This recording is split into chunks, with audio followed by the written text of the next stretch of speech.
in the week, so I know one of his subject areas already, and I can raise that later. And then we're expecting John Burden to join us. Just on appointments, I'm afraid there's no progress since last time with regard to the local authority nominees, but we're on a weekly call basis to chase this up because it's unacceptably late, but still pending, I'm afraid.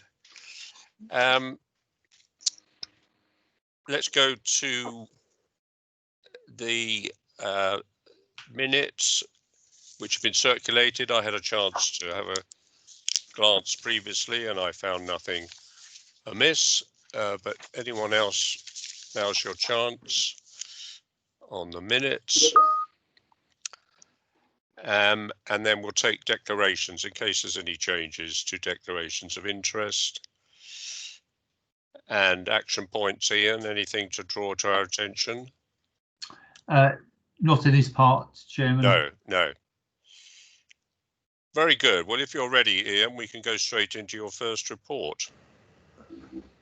Thank you, Michael. And just to let you know, that it looks like Mike Whiting and John have both joined now. So. Oh, very good. Welcome. I just to add only two quick things to my written report, Michael. Yeah. The first is two things to add, and then one just to point out. At 2.2, I note we understood that LRTH are due to submit their DCO before the end of the year. I learned earlier today that they're currently saying that it could be as early as the 21st of November that they actually submit the DCO. Okay. So that's just for noting. As a follow-up to the paragraph at 4.1 regarding the Eurostar announcement, I have now had that meeting with representatives from Eurostar, where I was able to describe the ambition and the progress and the future potential of the Garden City and Ebbsfleet. It was a very good discussion, very enlightening. For the board's back, some of you have seen this from printed material anyway, but the Eurostar explained that their current passenger numbers are down between 95 and 97% on pre-COVID levels. Which is quite staggering, really. They've gone from 27 services a day out of St Pancras to 5. Yeah. And those 5 trains are less than a third full. So it's in that context that they felt they had to make the decisions to save costs by not stopping at Ebbsfleet and other intermediate stations. But it was a positive meeting. We agreed that we would stay in touch, and that as our plans come forward for Ebbsfleet Central in particular, that we would keep them informed of those, and we would maintain the dialogue. The only final thing just to pause on really was to say quite how pleased we all were that the Stewardship Trust had got approval through ISC, that's the Investment Subcommittee at MHCLG. It's been a long haul to get there. We've been through, as the board know, a couple of iterations of business case, so it's great news that we've now got that approval. Of course, I'm always at pains to point out that just getting approval is the beginning of the real hard work, really, where we have to implement. So as you'll see there, we are currently now working on an detailed implementation plan, which will look at every action that we need to take month by month, and we will bring that back to the board in due course. But obviously delighted that we've made that major milestone. Yes, congratulations, terrific effort. It's taken a long time, but I'm glad we won the argument. Any questions, please, to Ian? No? Yeah, you've got 3 Daniel. hands up. Yeah. Daniel and then Mike. Yeah. Well, this is not the right time for me to ask, but I was intrigued by this reference in the papers, and perhaps I could have a note offline, being you, on what the role and scope of the trust is meant to be, and what its purpose is. Yeah. Perhaps somebody could let me have that, and then I won't ask any more questions at the moment because it'd be boring for the rest of you. We'll certainly do that, Daniel. Thank you. Thank you. And Mike, good that you were able to make this part. Thanks. No, not at all, Michael. Apologies for being slightly late. I just got held up at a KCC meeting. It was about the EBS fleet and the services into EBS fleet. There was an APPG, HS1 APPG recently, and the point was well made there by HS1 that the loss of revenues would have a serious effect on them, and they actually may have to increase their charges to Eurostar and other operators on the line to use it. So there's a wider debate going on about HS1, and I'm sure Ian's already plugged into that. But if he wasn't, I'd refer him to the notes from that particular APPG. And Roger Gale was the MP who participated and had questions of that APPG. So it just may be worth Ian plugging into that. Thanks. Thank you. And Jeremy next. Yeah, thank you, Chairman. There's an old joke from the world of buses that said that they can't possibly keep to their timetable if they have to keep stopping to pick up passengers. And I was just wondering whether there's an element of that with Eurostar. It's all very well talking about their collapsing business and collapsing passenger numbers, but if they shut the stations, they're never going to know exactly what the market position is. And I think we need to keep on to make clear to them that they need to be thinking about revising the strategy as quickly as they can. I appreciate they've got commercial interest, that's what they need to do, but I'm a bit concerned to hear that they're basing it on the drop in passenger numbers, because of course if you shut two major stations, I'm not entirely surprised. Yeah. I'd assumed, Ian, and you can confirm this, that they would actually be able to save staff costs at the Ebbsfleet station, from the point of view they wouldn't need to reimburse whoever employs people to issue tickets and man the platforms. So I think how the station is funded and paid for is it's not complicated, but I think the costs of it, from what we understand from HS1, are split between the train operating companies, and obviously Eurostar had personnel based there because they were checking staff in and handling staff that were going on international travel. So the rest of the station is clearly open and functioning, but that element isn't. And then I think there is a knock-on effect if Eurostar are not paying their contribution towards the station, somebody else has to pick that up.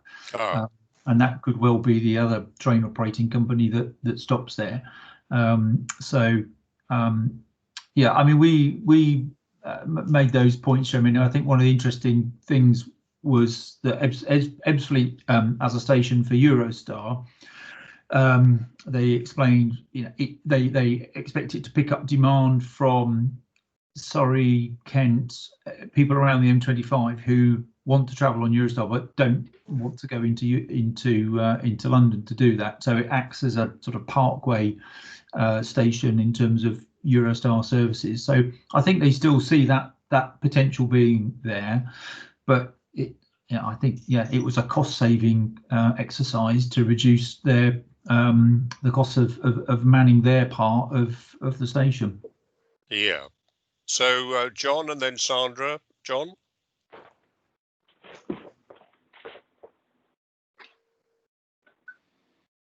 Can't hear you, John. It looks like he's disappeared, actually, Michael. Okay, Sandra, it's your turn. Yeah, thank you. I'll just echo the comments about Eurostar and getting it back into Kent, serving Kent as soon as it can. But also, I did come down a couple of weeks ago and noticed that Marks and Spencer's, the Money Machine, other things have gone from the station.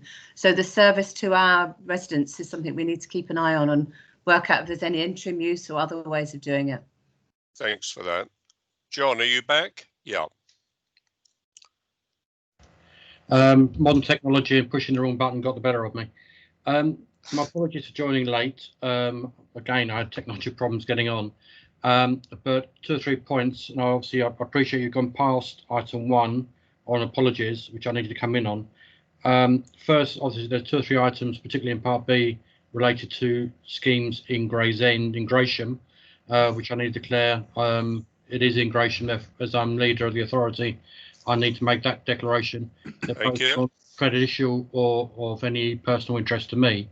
So I feel I can actually partake in the debate and meeting. Yeah. The other issue is it relates to Part B items, but just to be public about it, I have concerns about the way the minuting of the debate on the London Results project was minuted and noted. It doesn't reflect the meeting I thought I was in, but I will deal with that in Part B. And thirdly, I'm very concerned that it may be because of the first 2 items. I've not yet been confirmed as a member of the board after a year and a half, and neither has, I know now, Mike from Kent. My specific concern relates to the fact that we have other board members due to leave us in the very near future, and that potentially makes us invalid as a board going forward, particularly with the planning committee, which again, I've got a member lined up to join, still awaiting appointment after a year and a half, and major schemes going through that they cannot have a vote on. I don't think that's particularly good management, not of this board, but of others. So I need to make that referencing here. So I do appreciate the board has tried its best, but to let the board also know, I am in the process of writing to government on these issues. Yes. I've been patient, I think. I'm always going to be patient. I've been patient. And it's not been in any sense neglected. I made the brief comment earlier that it's virtually a weekly conversation we're having with it, because it's very hard to justify, I must say. Thank you for mentioning it again. Other questions then at this stage? Yes, David. Yeah, thank you. And it's back to Ian's report and the stewardship piece. Ian, I think it would be very useful once you've got your thoughts together on this to bring a paper back to board. I know you'll be briefing Daniel separately, but I just think to understand the key milestones and the steps we need to take, because I think we've all always recognised that if we're pushing on with this, we're probably slightly behind the curve already. So I think to see timescales, milestones, some of what we might want to expend or assets that we may want to acquire, some of the agreements we may want to reach with current providers, and some of the housing providers, particularly on site. I think it'd be very useful to bring that back sooner rather than later to board. Yeah, agree with that, David, and that's the reference. I think all of that we would expect to be in the implementation plan, which we're working on at the moment. So great, thanks. And that will include the endowment item, of course, which is a major aspect. Yeah. Okay, other questions? I'm just going to see whether Daniel and Sandra's hand is still up from earlier ones. Oh, sorry, mine was from the yeah. Now what do? Do I press it again? Oh, lower your hand. Yeah. I'm not used to Teams, you see. There are very few of the organisations I know are sophisticated enough to have it. We're just Zoom bottom feeders, most of them. Mine was up by mistake, but I would just like to applaud the progress we're making on the Legacy Trust. Good. I think we can move on then. We've got Ebbsfleet Living with a nice little film to start us off. Thank you, Michael. Just for the benefit of new board members, we have been curating sort of life in the Garden City over the last couple of years to create a long-term archive of what it's like to live here and some lessons for the future. So we just wanted to share, we've shared that with board members in terms of a long film, but I wanted to share with you this afternoon just the short version of that. So I'll just share that with you now.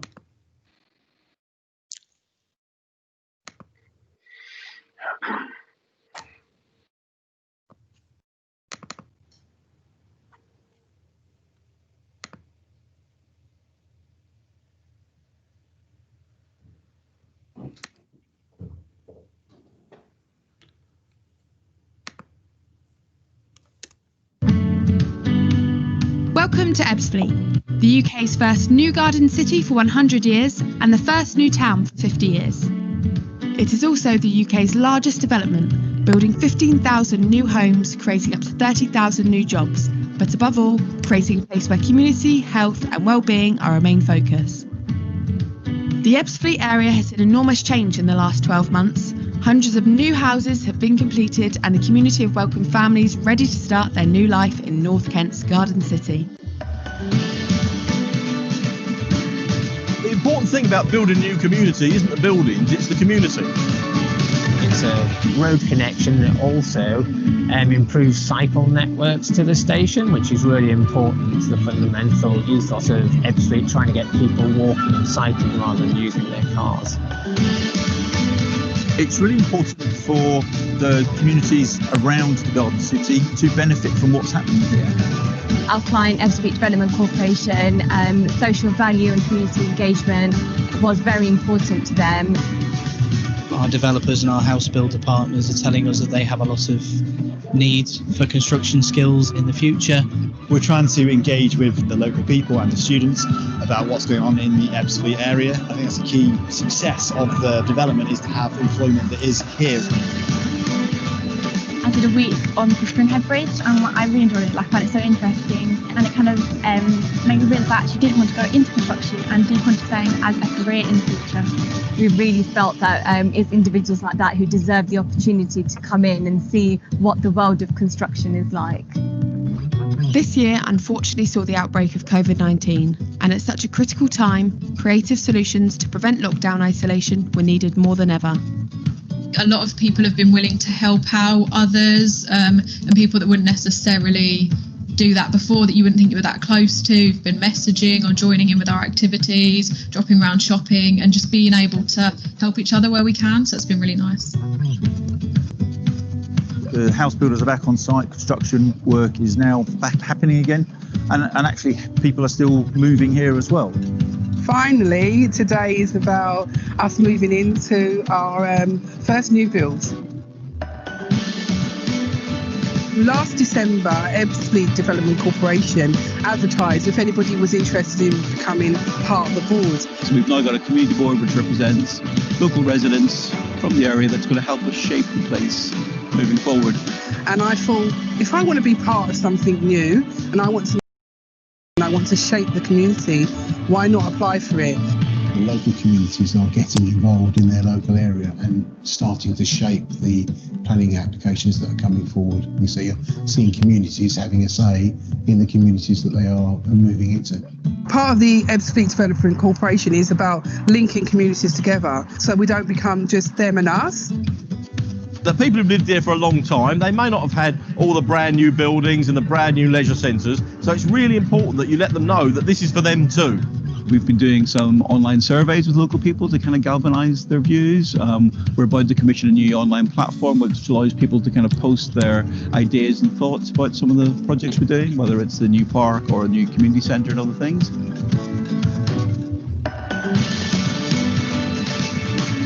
It's part of placemaking as well, so it really makes the place not just feel like a housing development, but actually a place where people want to live. I just feel freer. I just feel I feel part of something.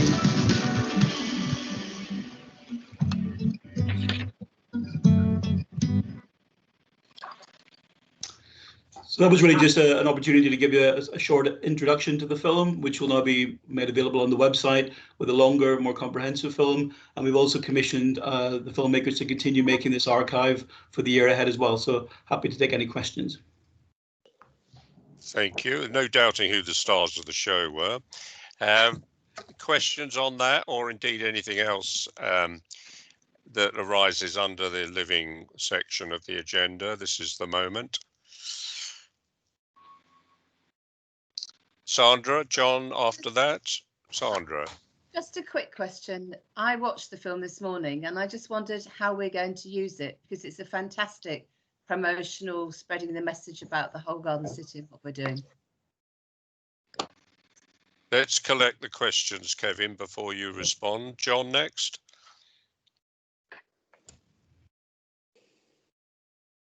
Take the mute off. try and behave myself and leave it on mute. There you No, I go. like the film, and I think it must have gone wrong when I said I even like Jeremy's part in it. I thought we'd done very well there. What I would say is, I don't know, I haven't seen the longer version of the film, but it's seen about 50% of that film was in Gresham area, particularly Northfleet. The bridge certainly is. Seems heavy referencing towards Dartford, nothing for Gresham. And yeah, a lot of that is in Gresham. And I just put a marker down for the residents of Gresham that we are part of the EDC. And we've been excluded from it. We'll send a drone over to see you, John. Other questions on this? I can't identify, but is it Bob Lane? Yeah, it's not so much a question, Chairman, it's a statement of frustration, really, because we spent years slogging away, and now there's lots to see and do, and we can't do it as a board, which is a real frustration that we can't get out and actually join and talk to these communities. All I can do is urge Kevin to keep doing what he's doing, which is telling us what's going on and showing us what's going on. But it would really be delightful to actually go down and meet some of these people in some of these communities, which have now established themselves whilst we've been in our on our Zoom conferences and Teams conferences. It's really gratifying to see how much progress is being made, and some of the other parts of the report showing the feedback on community facilities and that. So I just really want to keep encouraging the team to keep ploughing on, even though we can't really join them. Very good.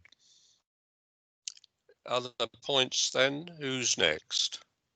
Just a quick one, Chairman, if I may. Yeah. And I thought the film was very good. And what the film actually showed to me was that people living in Ebbsfleet want to be part of the Ebbsfleet Garden City community. So I take entirely what John said about some being in Gravesham and some being in Dartford. But I think actually the residents probably think they live in Ebbsfleet Garden City.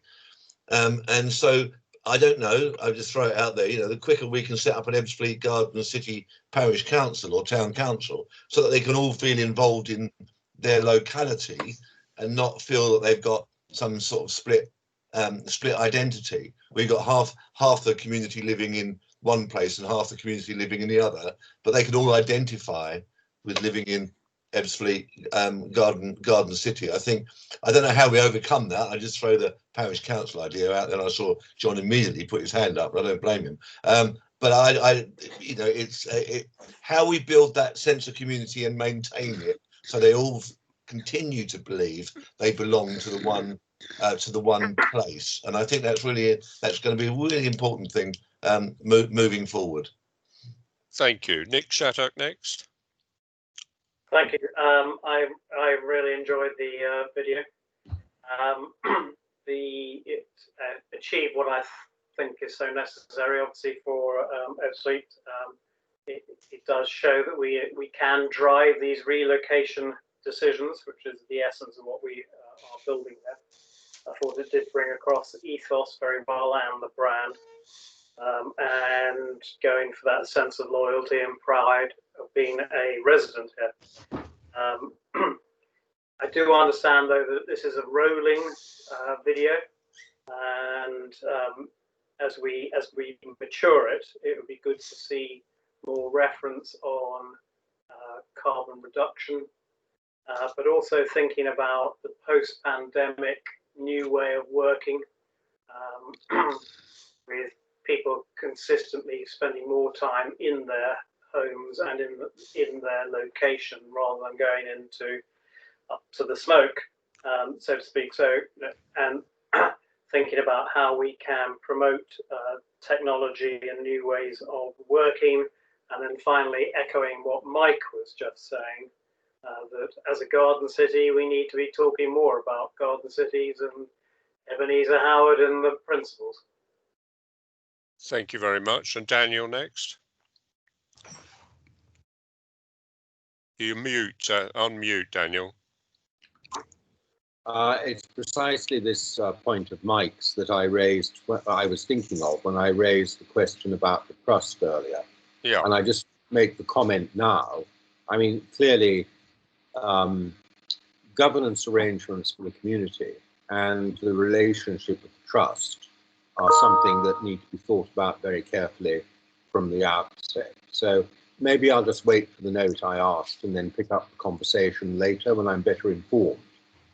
That's fine. And then Jeremy Kite can help you on that because he's heading up the community group already underway. Yeah. Jeremy?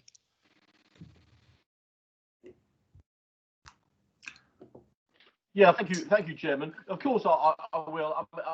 I will say though that one of the aims I've set myself in the initial stage of the community board is that I should be moving out of it, and politicians should be moving out of it. I think as soon as we're able to hand it back to residents to run, we've got the formative stages then of a decision-making body which can become a representative body.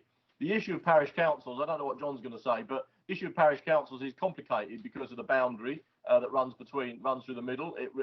The responsibility for establishing parish councils actually does lie with the medium tier authorities, and so it's going to be one of those difficult decisions about doing that. And I don't think we're premature moving towards any kind of democratic organisation until there are funds available to them. I think one of the things we need to do is to make sure that they've got real decision-making powers. And at the moment, a lot of the decision-making is being done by this board in terms of the environment and the things we're doing. Residents are also, of course, very largely paying already management fees, and I think therefore putting in a new parish council tax, they're going to want to see exactly what that's spent on. So I think we should set up the formative board, start to hand over authority to that board, trust the people, trust the residents to make decisions, for us politicians to gradually move out of it and make sure our place isn't filled by other politicians. I think we've got to try something new here, which enables residents to do so in a way that's not partisan and not doesn't come with lots of baggage and just becomes a complaining thing. It needs to become a really positive. There's so many positive views we've captured and encountered in our work with the community board. It would be a tragedy if we ended up, anything we set up just became a sounding board for complaints or whinges about the management company. I think what we've got to do is to look at a different way of approaching this. In fact, different from anywhere in the country, that just says we live in a good area, we've got great opportunities, there's money available, how can we enhance our community? But I think some form of structure is needed, but I do think it's a bit premature to be talking about a parish council, because I think what would happen there is that they'd have lots of powers and authority, but actually very little money to do anything tangible with. Yeah. Okay, we've lost you there, Jeremy, but I think we've got the drift of it. So back to John again, John Burden. Yes, thank you. I appreciate Mike's interest in having a parish council. Unfortunately, Mike, if you want to come down to the area, I'll walk 2 meters away from you at all times, and I'll walk you around the area to demonstrate a parish council won't work, because unlike the Dartford area, which is nice and clean edges to the existing urban community, you'll find the Northfleet parts of it are like sort of spiders' webs going into and out of the existing community. You have the existing community either side, for example, of the Northfleet East Embankment with a spine road and housing. It can't all go into a parish council area, and that's why it was never set up in that way in the first place. So I think I would appreciate if people are going to make suggestions like that. Contact Jeremy, who lives locally, or myself. I'm sure Jeremy likewise would be delighted to walk you around the area to show you what you can be looking at. But to suggest a parish without understanding the demographics and the existing communities doesn't make sense. That's why we've gone with what we got so far. There we are. Did we finish with you, Daniel, or have you got another point? No, that was my question. I'll follow it up when I've got more information. Yes, fine. Yeah, if I may, Chairman, just to come back, I mean, to John and to Jeremy, I did say I don't know whether a parish council is the right vehicle for anything, but I do think that we do need to look at the and which is the work that's going on now to ensure that the people who live in the Garden City, who've got that lovely logo that we see throughout the papers that we've received, that they have a voice and a collegiate voice. That means they have a sense of identity of where they live and what it means to live there and have some control over it. I threw the parish council thing in, John, purely as an illustration of where that has perhaps worked elsewhere. Okay, let's have the final word from Kevin to sweep up what you've just heard, Kevin. Okay, so just feeding back on those points, from Sandra's point, we'll be using this quite widely, Sandra, to kind of on our website, social media and other things to sort of share what life's like. as much to promote the Garden City for people who may be moving here and want to know what opportunities there are for them, and for people who are already here to try and know what activities and things they can get involved in. And over time, obviously, we want to develop that archive, that we can have a really interesting resource that we can use to get a real sense of what it's like to build a Garden City, and many lessons for other people in the future as well. Immediately as well, we'll use this to try and canvass new members for the community board. So launch a new, as you've seen in the paper, a new call for community board members. I think sharing this and having Sylvia saying what it's like to join the community board is one of the things we're going to use as a kind of advertisement for that, to try and get more people interested. In terms of the Gresham Dartford point, I mean, we didn't make any particular point of trying to emphasize one area or another. Perhaps just as this particular cut, John might have given a false impression. So in the longer movie, there is quite a lot about interviews with the Northwick Bill local, for example. And we took all the residents from Castle Hill and Springhead to No Walls Garden, where we give them lunch and different things. So there's been quite a lot of activity over the year trying to encourage social cohesion and going between the new and existing. And we haven't really made a delineation between Dartford and Gravesham. We've really tried to make it very inclusive for everybody. And I think that might be more clear actually when you look at the longer film. But that's a really good cue if there was a problem with this particular cut. Bob, in terms of getting people out, again, we'll look for opportunities as we start to open up again, once we're clear with regulations, and we'll look for an opportunity perhaps of bringing the board out and meeting some of these community groups or seeing some of these events. So as you said, there's been a bit of a hiatus between the last opportunity the board had. So we'll look sort of early in the next year probably to try and look for a way of bringing people out and about. And Nick, thank you very much for those kind of suggestions for the next film, because we are already trying to brief the filmmakers for the next iteration. Last year, for example, we focused very much on our Healthy New Town work. This year was very much about the community board and skills and education. So we'd like to take a different tack each year. So something around the sort of Garden City and other things might be something we can brief the filmmaker for next year. And really sort of taking Jeremy's point, we really want to use this as a very positive resource to try and show people that it is an active place. It's early yet, but it'll be interesting for people in 10 years' time when they're controlling the place and have a Garden City Trust to look back at what it was like at the beginning. That's our sort of hope for it. Okay.